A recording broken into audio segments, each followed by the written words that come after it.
Hello, my name is Connie Clay. I am an attorney and a serial entrepreneur.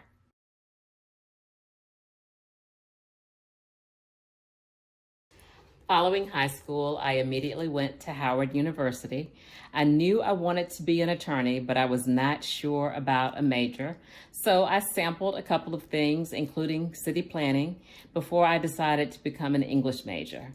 I had always enjoyed reading and writing, and I knew that I needed to have a command of the English language to become an attorney. So I thoroughly enjoyed my time at Howard, thoroughly enjoyed being an English major, and I minored in African American studies because I have a love for history and still do.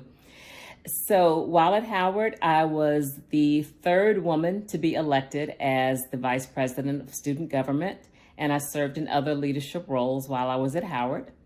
I applied for law school in my senior year at Howard. I was accepted at the University of Virginia. And after graduating from Howard, I started law school at the University of Virginia about 3 months later at the end of that summer. I have been a practicing attorney for 33 years and have had the opportunity to serve in many different roles. My first job out of law school was as a prosecutor. After doing that for a couple of years, I became a corporate attorney with Blue Cross. After leaving Blue Cross, I accepted a position with the Department of Children and Families. It was known as HRS then. At Children and Families, I represented the state in child abuse and neglect cases. Following 10 years with the Department of Children and Families, I opened my own law firm where I primarily concentrated in family law. I did some criminal defense, and I represented parents who were accused of child abuse and neglect.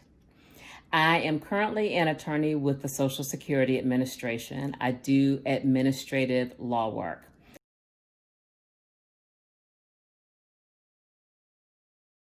I work what is known as a compressed schedule, which means I work 9 hours most days and I'm off every other Monday.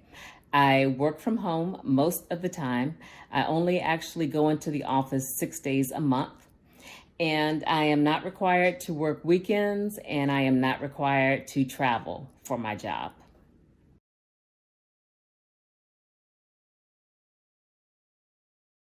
With social distancing, I am working from home 100% of the time. I do miss my work friends. Because I have this extra time at home, I have more time to exercise, and I'm challenging myself to use the time wisely.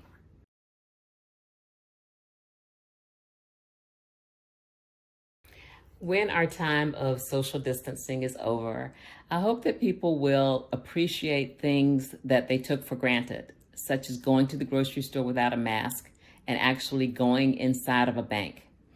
And I hope that people will savor the extra time that they have had with their families and perhaps continue some new hobbies that they have picked up and just make rest and thinking a priority, perhaps making self-care a priority, since with social distancing and not traveling so much, we have had the opportunity to get some rest and to take care of ourselves.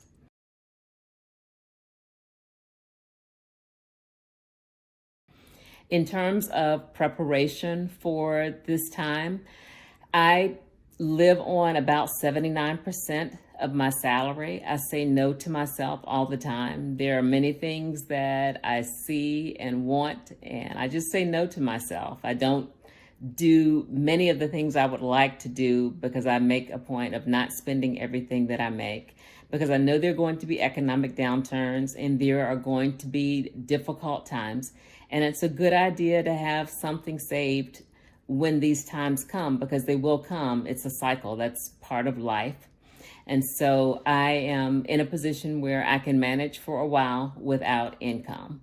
I do have friends who are attorneys who are struggling right now because business is not coming in. They're not able to make money. And it's very difficult. And some of them do not have money saved for a rainy day.